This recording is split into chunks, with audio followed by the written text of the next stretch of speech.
अस्सलाम वालेकुम गाइस, क्या हाल है? ठीक हैं आप? मैनू चक्कर आ गए। एक मिनट मैनू गल करन दे जी। तो गाइस अज फिर सानू ना जनून चढ़िया सैटिंग चेंज करन दा।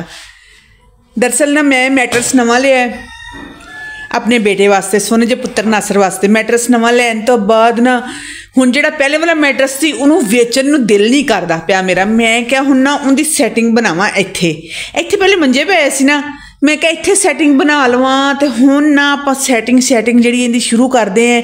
घर च पै गया जे खलारा दोबारा। तो इधर देखो सारियां चीज़ां फिर असीं खलार लईआं ने। वैसे सानूं सुकून नहीं आंदा, असीं कहंदे साडे घर दी जिहड़ी लुक है ना बड़ी चंगी नज़र आवे, सोहनी। तो उनके वास्ते फिर मेहनत तो करनी पैंदी है। तो असीं करदे हां जी हुण अपने घर की सैटिंग, तो साडे नाल रहना। वैसे सारा दिन भी बंदा सफाई करे ना, तो जिन्नी दफ़ा सफाई करो किसी ना किसी नुक्कर चो किसी ना किसी कोने दे विचों गंद निकल ही आता है फिर भी। तो इत्थे मतलब कि ए देखो सफाइयां होईयां सी, फिर भी इन्ना खलारा निकलिया ना। ए शूज़ रैक नूं रोज़ ही साफ करीदा, फिर भी इत्थे ना गंद ही मचिया पिया रहिंदा है। बहरहाल काम शाम निबड़ते पे ने, तो सारी सैटिंग हो रही है इंशाअल्लाह। तो नाल दी नाल कर रहे हैं सैटिंग, तो दिखाने तुहानूं अगे। फिर सवेरे भी झाड़ू दिती है। इन्ना मसलन कि ना पता नहीं कितों, हालांकि पक्का घर है, इन्ना गंद कितों निकले आंदा, समझ तो बाहर होई पई। सारा दिन काम करते रहो, सारा दिन ही नहीं काम खत्म होने। तो इत्थे हुण माशाअल्लाह असीं चटाई बिछानी है। चटाई बिछा के तो इन्हां चीज़ों का हुण मैं सोचदी हां UPS से मैं उधर शिफ्ट कर देना, क्योंकि जिहड़ियां तारां शारां लगियां होईयां ने बहुत बुरियां लगदियां पईयां ने।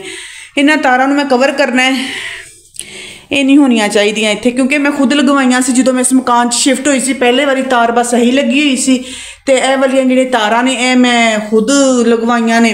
तो इन्हां नूं हुण ना मैं साइड ते करना है, क्योंकि एक अच्छी जी लुक आनी चाहिए है घर की, अच्छी जी। मसलन के ना जिहड़ा भी मसलन के कचरा ये वो है ना, वो एक साइड ते ही अच्छा लगता है।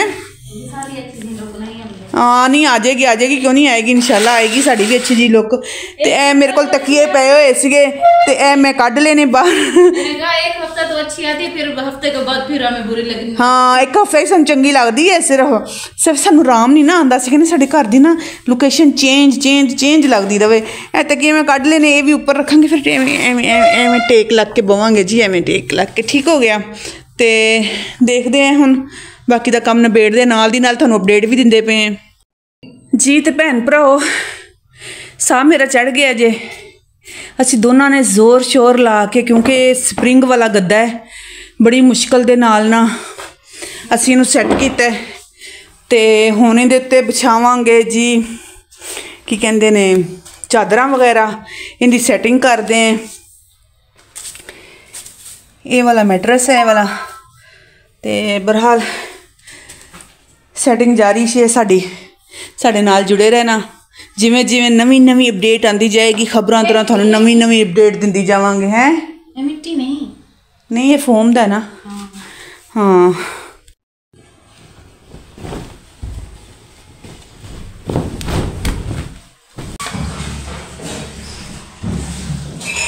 मुबारक होवे गाइज, फाइनल फ्रिज इत्थों क्रॉस होके उत्थे पहुँच चुकी है।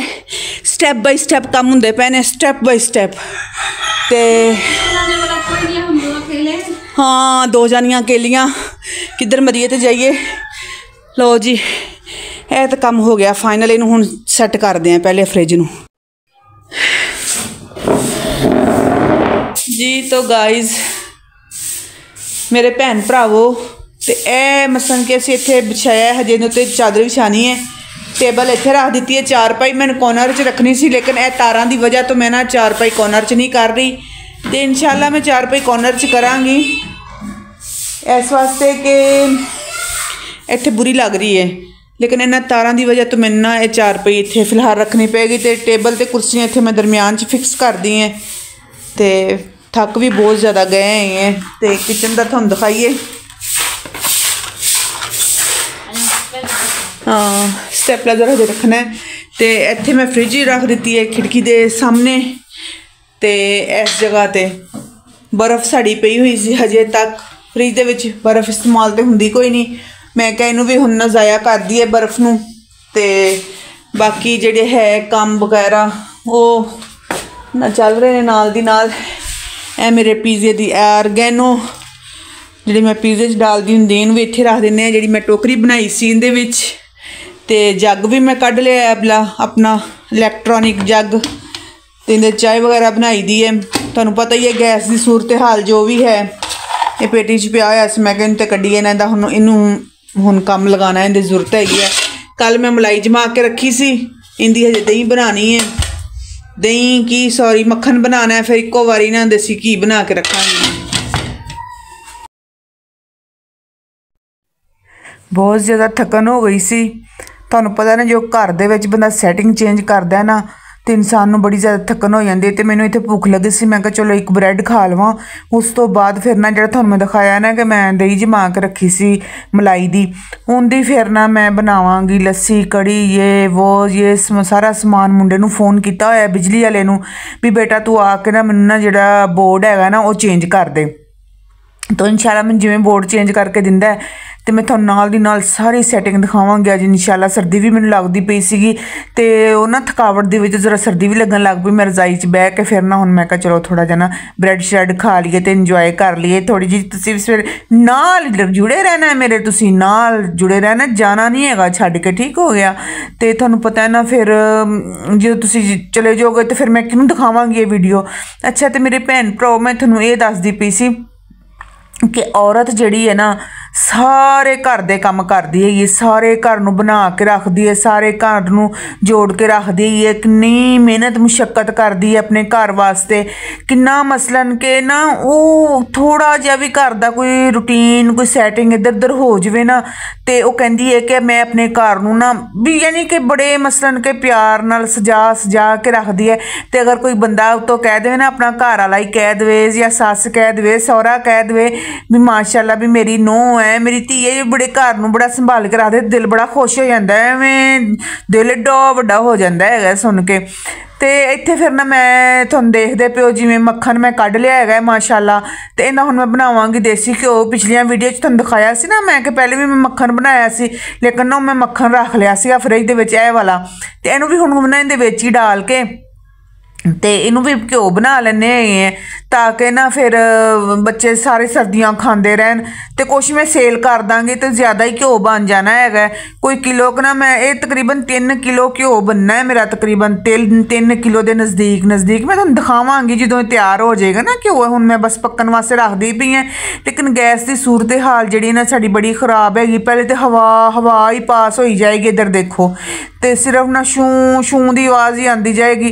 तो मैं कहा चलो जिन्नी देर तक गैस आती है आप लस्सी छान लीए क्योंकि काम जिहड़े ने ना बड़े काम ने तो काम करांगे तो काम निबड़नगे एवें तो नहीं ना काम निबड़ने। तो मेरे भैन भराओ जिन्हें लस्सी पीनी आ जाओ ना तुसीं भी लस्सी शस्सी पी लवो कोई मसलन मैदा मुद्दा ठंडा कर लवो। इत्थे जिहड़ी गैस की आवाज़ आई है वो आंदी पई है बस देखो अल्लाह ही खैर करे।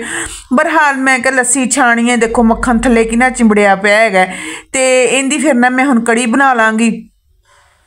तो यह गैस भी आ गई है शुक्र तो अलहमदुलिल्लाह अल्लाह का शुक्र है। गैस वाले तो इन्ना परेशान किया होया है ना नहीं तो काम मिनटां च निबड़न जे गैस ना बंद होवे तो मिनटां च काम निबड़न। इस तरह तो काम ही कोई नहीं निबड़ता है जल्दी इंतजार च बैठे रहीदा तो किन्ना का काम एक सिलेंडर ते कर लाँगे।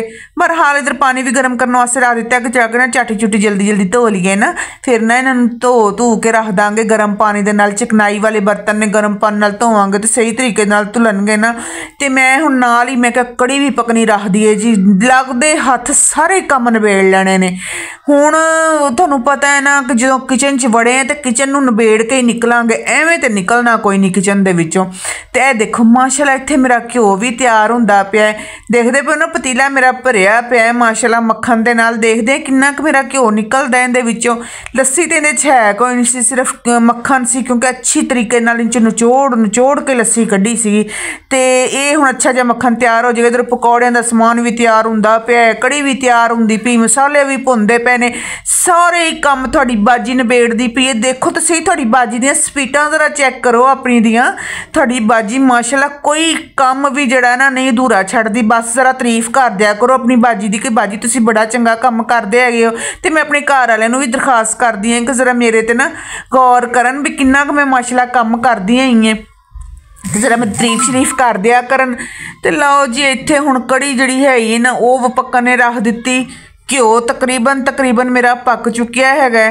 ਤੇ ਇਹ ਦੇਸੀ ਘਿਓ ਜਿਹੜਾ ਅੱਧਾ ਮੈਂ ਵੇਚ ਦਾਂਗੀ, ਅੱਧਾ ਮੈਂ ਰੱਖ ਲਾਂਗੀ ਘਰ, ਕਿਉਂਕਿ ਹੋਰ ਜਦੋਂ ਤੱਕ ਇਕੱਠਾ ਹੋਣਾ ਹੈਗਾ ਉਹ ਮਲਾਈ ਉਹ ਤੱਕ ਖਾਧਾ ਹੀ ਨਹੀਂ ਜਾਣਾ, ਕਿਉਂਕਿ ਮੈਂ ਤਾਂ ਇੰਨਾ ਖਾਂਦੀ ਕੋਈ ਨਹੀਂ। ਬੱਚਿਆਂ ਨੇ ਹੀ ਖਾਣਾ ਖੂਣਾ ਹੁੰਦਾ ਤੇ ਬੱਚੇ ਵਿਚਾਰੇ ਕਿੰਨਾ ਖਾ ਲੈਣਗੇ। ਤੇ ਤੁਸੀਂ ਅਗਰ ਮੇਰੇ ਕਿਸੇ ਭੈਣ ਭਰਾ ਨੇ ਖਾਣਾ ਹੈ ਤੇ ਮੋਸਟ ਵੈਲਕਮ ਜੀ, ਮੋਸਟ ਵੈਲਕਮ। ਤੁਸੀਂ ਇਹ ਨਾ ਕਹਿਣਾ ਕਿ ਸਾਨੂੰ ਸਲਾਹ ਨਹੀਂ ਮਾਰਦੀ ਪਈ, ਮੈਂ ਤੁਹਾਡੀ ਬਾਜੀ ਤੁਹਾਡੇ ਨੂੰ ਸਲਾਹ ਮਾਰਦੀ ਪਈ ਹਾਂ। ਸਲਾਹ ਨਹੀਂ ਮਾਰਦੀ ਪਈ, ਮੈਂ ਕਹਿੰਦੀ ਪਈ ਤੁਸੀਂ ਅਗਰ ਖਾਣਾ ਖੂਣਾ ਹੋਵੇ ਤੇ ਖਾ ਖੂ ਲੈਣਾ ਜੀ, ਆ ਜਾਣਾ ਜੀ, ਵੈਲਕਮ ਵੈਲਕਮ। ਤੇ ਕੜੀ ਜਿਹਨੇ ਖਾਣੀ ਹੈ ਉਹ ਵੀ ਭੈਣ ਭਰਾ ਆ ਸਕਦਾ। ਇੱਧਰ ਦੇਖੋ ਜੀ ਕਿੰਨਾ ਚੰਗਾ ਘਿਓ ਮੇਰਾ ਤਿਆਰ ਹੋ ਗਿਆ ਹੈਗਾ ਮਾਸ਼ਾਅੱਲਾ ਮਾਸ਼ਾਅੱਲਾ। ਉਬਾਲੇ ਨੇ, ਖੁਸ਼ਬੂਆਂ ਨੇ ਕਿਚਨ ਦੇ ਵਿੱਚ, ਦੇਸੀ ਘਿਓ ਦੀਆਂ ਖੁਸ਼ਬੂਆਂ ਮੱਚੀਆਂ ਪਈਆਂ ਨੇ। ਮੇਰੇ ਮੁਬੀਨ ਨੂੰ ਨਾ ਦੇਸੀ ਘਿਓ ਦੀ ਨਾ ਉਹ ਕੀ ਕਹਿੰਦੇ ਨੇ ਚੂਰੀ ਬੜੀ ਪਸੰਦ ਹੈਗੀ, ਉਹ ਵੀ ਮੈਂ ਬਣਾਵਾਂਗੀ। ਮੁੰਡੇ ਨੂੰ ਬੁਲਾਇਆ ਹੋਇਆ ਬਾਹਰ ਮੈਂ ਬਿਜਲੀ ਵਾਲੇ ਨੂੰ, ਅਸੀਂ ਤੇ ਕਿਚਨ 'ਚ ਬੜੀਆਂ ਹੋਈਆਂ, ਉਹ ਬਣਾਉਂਦਾ ਪਿਆ ਬਿਜਲੀ। ਅੱਜ ਨਾ ਤੁਹਾਨੂੰ ਲਾਈਟ ਮੇਰੀ ਕਿਚਨ ਦੀ ਮੱਧਮ ਲੱਗਦੀ ਪਈ ਹੋਗੀ ਕਿਉਂਕਿ UPS ਦਾ ਸਿਸਟਮ ਸਾਰਾ ਬੰਦ ਹੈਗਾ ਤੇ ਵੀਡੀਓ ਵੀ ਮੈਂ ਬਣਾਉਣੀ ਸੀਗੀ। ਤੇ ਹੁਣ ਨਾ ਬਸ ਮੋਬਾਈਲ ਦੀ ਲਾਈਟ ਤੇ ਵੀਡੀਓ ਬਣਦੀ ਪਈ। ਇਹ ਨਾ ਕਹਿਣਾ ਕਿ ਅੱਜ ਬਾਜੀ ਦੇ ਕਿਚਨ 'ਚ ਹਨੇਰਾ ਕਿਉਂ? ਹਨੇਰਾ ਤੇ ਆਪੇ ਹੀ ਹੈਗਾ, ਮੁੰਡਾ ਕੰਮ ਕਰਦਾ ਪਿਆ ਹੈਗਾ, ਉਹ ਕੰਮ ਕਰਕੇ ਜਾਏਗਾ ਤੇ ਬਿਜਲੀ ਕੋਈ ਔਨ ਹੋਏਗੀ। ਤੇ ਹੁਣ ਅਸੀਂ ਫਿਰ ਹਨੇਰੇ 'ਚ ਹੀ ਕੰਮ ਕੁਮ ਨਿਬੇੜਦੇ ਪਏ। ਮੈਂ ਕਿਹਾ ਕੋਈ ਗੱਲ ਨਹੀਂ ਪੁੱਤਰ, ਹਨੇਰਾ ਇੰਨਾ ਵੀ ਹਨੇਰਾ ਨਹੀਂ ਹੈਗਾ, ਖਿੜਕੀ ਦੀ ਰੋਸ਼ਨੀ ਆਉਂਦੀ, ਲੇਕਿਨ ਫਰਿੱਜ ਅੱਗੇ ਰੱਖਣ ਦੀ ਵਜ੍ਹਾ ਨਾਲ ਥੋੜ੍ਹਾ ਜਿਹਾ ਕਿਚਨ 'ਚ ਨਾ ਹਨੇਰਾ ਜਿਹਾ ਮਹਿਸੂਸ ਹੋਣ ਲੱਗ ਪਿਆ ਹੈਗਾ। ਬਹਰਹਾਲ ਇੱਥੇ ਪਕੌੜੇ ਤਿਆਰ ਹੁੰਦੇ ਪਏ, ਦੁੱਧ ਵੀ ਉਬਾਲ ਕੇ ਅਸੀਂ ਰੱਖ ਲਿਆ ਹੈਗਾ। ਤੇ ਹੁਣ ਨਾ ਤੁਸੀਂ ਮੈਨੂੰ ਨਾ ਇਹ ਦੱਸੋ ਕਿ ਤੁਹਾਨੂੰ ਮੇਰੀ ਵੀਡੀਓ ਪੂਰੀ ਤੁਸੀਂ ਦੇਖ ਚੁੱਕੇ ਹੈਗੇ ਹੋ। ਕੋਈ ਚੰਗਾ ਨਾਲ ਦੀ ਨਾਲ ਕਮੈਂਟ ਵੀ ਲਿਖੀ ਜਾਓ ਨਾ ਥੱਲੇ ਆਪਣੀ ਬਾਜੀ ਨੂੰ, ਤਾਂ ਤੁਹਾਡੀ ਬਾਜੀ ਦਾ ਦਿਲ ਖੁਸ਼ ਹੋ ਜਾਵੇ। ਇੱਧਰ ਦੇਖੋ ਜੀ ਸੋਹਣੇ ਗੋਲਡਨ ਪਾਲਕ ਵਾਲੇ ਪਕੌੜੇ ਤਿਆਰ ਹੋ ਗਏ। ਪਾਲਕ ਵਾਲੇ ਪਕੌੜੇ ਜੀ ਸਾਨੂੰ ਬੜੇ ਮਜ਼ੇ ਦੇ ਲੱਗਦੇ ਨੇ। ਇਹ ਦੇਖੋ ਕਿੰਨਾ ਸੋਹਣਾ ਰੰਗ ਆਇਆ ਪਕੌੜਿਆਂ ਦਾ ਮਾਸ਼ਾਅੱਲਾ। ਤੇ ਇੰਨੇ ਕਰਾਰੇ ਤਿਆਰ ਹੋਏ ਨੇ ਨਾ, ਬੜੇ ਹੀ ਮਜ਼ੇ ਦੇ ਤੇ ਕਰਾਰੇ ਤਿਆਰ ਹੋਏ ਨੇ। ਕਿੰਨੀ ਦਫਾ ਤੁਹਾਨੂੰ ਰੈਸਪੀ ਦਿੱਤੀ, ਰੈਸਪੀਆਂ ਮੈਂ ਕਿਹਾ ਹੁਣ ਛੱਡੋ। ਬਹਰਹਾਲ ਇਹ ਹੁਣ ਪਕੌੜੇ ਵਿੱਚ ਪਾਉਂਦੇ ਪਏ। ਪਕੌੜੇ ਵਿੱਚ ਪਾਉਣ ਤੋਂ ਬਾਅਦ ਇਹਨੂੰ ਤੜਕਾ ਲਾਵਾਂਗੇ। ਤੜਕਾ ਪਤਾ ਕਿਸ ਚੀਜ਼ ਦਾ ਆਪਾਂ ਲਾਣੇ ਨੇ? ਮਿਰਚਾਂ ਦਾ ਤੇ ਜ਼ੀਰੇ ਦਾ। ਉਹਦੇ ਤੜਕੇ ਦੇ ਨਾਲ ਜਿਹੜੀ ਚੰਗੀ ਖੁਸ਼ਬੂ ਆਉਂਦੀ ਤੁਹਾਨੂੰ ਮੈਂ ਕੀ ਦੱਸਾਂ। ਲਓ ਜੀ ਇਹ ਦੇਖੋ ਹੁਣ ਆਪਾਂ ਕੜੀ ਦੇ ਵਿੱਚ ਪਕੌੜੇ ਪਾ ਦੇਣੇ ਨੇ, ਉੱਤੋਂ ਲਾ ਲੈਣਾ ਤੜਕਾ ਤੇ ਮਜ਼ੇ ਨਾਲ ਬਹਿ ਕੇ ਖਾਵਾਂਗੇ। 2 ਦਿਨ ਜੀ, ਅੱਜ ਦਾ ਦਿਨ ਤੇ ਕੱਲ੍ਹ ਦਾ ਦਿਨ ਤੇ ਮੈਂ ਬੇਫਿਕਰ ਹੋ ਗਈ। ਹੋਰ ਕੁਛ ਖਾਣ ਨਾ ਖਾਣ ਕੜੀ ਲਾਜ਼ਮੀ ਖਾਂਦੇ ਨੇ ਬੱਚੇ, ਭਾਵੇਂ 2 ਦਿਨ ਮੈਂ ਦੇਈ ਜਾਵਾਂ। ਹੁਣ ਖਾਣਗੇ ਸਵੇਰੇ ਫਿਰ ਮਸਲਨ ਕਿ ਇਹਦੇ ਨਾਲ ਪਰਾਠੇ ਨਾਲ ਵੀ ਖਾਣਗੇ, ਪਰਾਠੇ ਨਾਲ ਬੜੀ ਮਜ਼ੇ ਦੀ ਲੱਗਦੀ ਹੈ ਇਹਨਾਂ ਨੂੰ, ਤੇ ਪਰਾਠੇ ਨਾਲ ਵੀ ਖਾ ਲੈਣਗੇ। ਇੱਥੇ ਹੁਣ ਮੈਂ ਤਿੜਕਾ ਮੈਂ ਕਿਹਾ ਲਾ ਲਵਾਂ ਜਲਦੀ ਤੁਹਾਨੂੰ ਉਹ ਫਾਈਨਲ ਤਿੜਕਾ ਵੀ ਦਿਖਾ ਦੇਵਾਂ ਵੀ ਤਿੜਕਾ ਮੈਂ ਕਿਵੇਂ ਲਾਂਦੀ ਪਈ। ਉਹੀ ਜਿਹੜਾ ਘਿਓ ਬਚਿਆ ਸੀ ਨਾ ਇਹਦਾ ਪਕੌੜਿਆਂ ਵਾਲਾ, ਉਹਦੇ ਵਿੱਚ ਮੈਂ ਜ਼ੀਰਾ ਵੀ ਪਾ ਦਿੱਤਾ ਤੇ ਗੋਲ ਮਿਰਚਾਂ ਵੀ ਪਾ ਦਿੱਤੀਆਂ। ਉਹਦਾ ਹੁਣ ਮੈਂ ਲਾ ਲਾਂਗੀ ਤਿੜਕਾ, ਦੀ ਬੜੀ ਚੰਗੀ ਖੁਸ਼ਬੂ ਆਉਂਦੀ ਹੈਗੀ ਹੈ। ਤੇ ਉਸ ਤੋਂ ਬਾਅਦ ਫਿਰ ਨਾ ਮੁੰਡਾ ਮੇਰਾ ਖਿਆਲ ਹੈ ਉਹ ਚਲਾ ਗਿਆ ਹੈਗਾ ਇਹਦਾ ਬਿਜਲੀ ਦਾ ਕੰਮ ਕੁਮ ਕਰਕੇ। ਸ਼ੁਕਰ ਤੇ ਅਲਹਮਦੁਲਿਲਾ ਫਾਈਨਲ ਜਿਹੜਾ ਹੈ ਨਾ UPS ਦੀ ਸੈਟਿੰਗ ਇੱਕ ਸਾਈਡ ਤੇ ਹੋ ਗਈ ਹੈ। ਸਾਰਾ ਖਲੌਰਾ ਜਿਹੜਾ ਨਿਬੜ ਗਿਆ ਹੈਗਾ। ਤੁਹਾਨੂੰ ਪਤਾ ਹੈ ਨਾ ਕਿ ਇੱਕ ਸਾਈਡ ਤੇ ਬਿਜਲੀ ਦਾ ਸਿਸਟਮ ਹੋਵੇ, ਤਾਰਾਂ ਦਾ ਜੰਜਾਲ ਪੂਰਾ ਜਿਵੇਂ ਤੁਸੀਂ ਦੇਖਿਆ ਸੀ ਵੀਡੀਓ ਦੀ ਸ਼ੁਰੂ ਦੇ ਵਿੱਚ, ਉਹ ਸਾਰਾ ਖਤਮ ਹੋ ਗਿਆ। ਇੱਥੇ ਕਿਚਨ ਜਿਹੜਾ ਨੀਟ ਕਲੀਨ ਕਰ ਲਿਆ। ਘਿਓ ਸਾਡਾ ਜਿਹੜਾ ਹੈਗਾ ਉਹ ਦੇਖੋ ਬਣਿਆ ਤੇ ਪਿਆ ਹੈਗਾ। ਸਾਰੀਆਂ ਚੀਜ਼ਾਂ ਸਾਡੀਆਂ ਸੈੱਟ ਹੋ ਚੁੱਕੀਆਂ ਨੇ। ਇਹ ਡੱਬਾ ਇੱਕ ਮੈਂ ਭਰ ਲਿਆ ਜੇ ਘਿਓ ਦਾ, ਤਕਰੀਬਨ ਕਿਲੋ ਹੋਏਗਾ, ਤੇ ਇਹ 2 ਕਿਲੋ ਘਿਓ ਹੋਰ ਪਿਆ ਹੋਇਆ ਮੇਰੇ ਕੋਲ। ਤੇ ਇਨਸ਼ਾਅੱਲਾ ਬੱਚਿਆਂ ਵਾਸਤੇ ਵੀ ਰੱਖ ਲਾਂਗੇ, ਵੇਚ ਵੀ ਦੇਵਾਂਗੇ। ਇਹਨਾਂ ਘਿਓ ਮੈਂ ਕੀ ਕਰਨਾ। ਇਹ ਜੀ ਫਾਈਨਲ ਸੈਟਿੰਗ ਮੇਰੀ ਹੋ ਗਈ ਹੈ। ਇੱਥੇ ਮੈਂ ਮੈਟਰਸ ਤੇ ਕੁਰਸੀਆਂ ਤੇ ਮੇਜ਼ ਰੱਖ ਦਿੱਤੇ ਨੇ। ਤੁਹਾਡੀ ਬਾਜੀ ਗਰੀਬ ਜੀ ਹੈਗੀ ਹੈ ਜੀ, ਬਹੁਤੀ ਅਮੀਰ ਨਹੀਂ ਹੈਗੀ ਕਿ ਸੋਫੇ ਰੱਖੇ। ਅੱਲਾ ਮੀਆਂ ਸੋਫੇ ਵੀ ਦੇਗਾ, ਸੋਫੇ ਵੀ ਰੱਖਾਂਗੇ। ਤੇ ਇਹ ਪਰਦਾ ਦੇ ਦਿੱਤਾ ਹੈ ਇੱਕ ਸਾਈਡ ਦੇ ਉੱਤੇ। ਸਾਰਾ ਖਲੂਰਾ ਹੋ ਗਿਆ, ਤਾਰਾਂ ਤੂਰਾਂ ਦਾ ਜੰਜਾਲ ਪੂਰਾ ਇੱਕ ਸਾਈਡ ਤੇ ਹੋ ਗਿਆ। ਤੇ ਲਓ ਜੀ ਹੁਣ ਇਹ ਜਿਹੜੀ ਵੀਡੀਓ ਹੈ ਨਾ ਇਹਦਾ ਅਸੀਂ ਇੱਥੇ ਹੀ ਐਂਡ ਕਰਦੇ ਹੈਗੇ। ਤੇ ਤੁਸੀਂ ਆਪਣੀ ਬਾਜੀ ਨੂੰ ਦੁਆਵਾਂ 'ਚ ਯਾਦ ਰੱਖਣਾ ਤੇ ਪੂਰੀ ਵੀਡੀਓ ਮੇਰੀ ਦੇਖਿਆ ਕਰੋ ਤੇ ਫੁੱਲ ਵਾਚ ਕੀਤਿਆ ਕਰੋ। ਜੇ ਅਗਰ ਚੰਗੀ ਲੱਗ ਜਾਵੇ ਤੇ ਉਸ ਨਾਲ ਸ਼ੇਅਰ ਵੀ ਕਰ ਲਿਆ ਕਰੋ ਤੇ ਚੰਗੇ ਸੋਹਣੇ ਕਮੈਂਟ ਕੀਤੇ ਕਰੋ। ਤੇ ਹੋਰ ਸਭ ਖੈਰੀਅਤ ਹੈ, ਸ਼ੁਕਰ ਹੈ ਅੱਲਾ ਮੀਆਂ ਦਾ। ਇਜਾਜ਼ਤ ਚਾਹੁੰਦੇ, ਅੱਲਾ ਹਾਫਿਜ਼।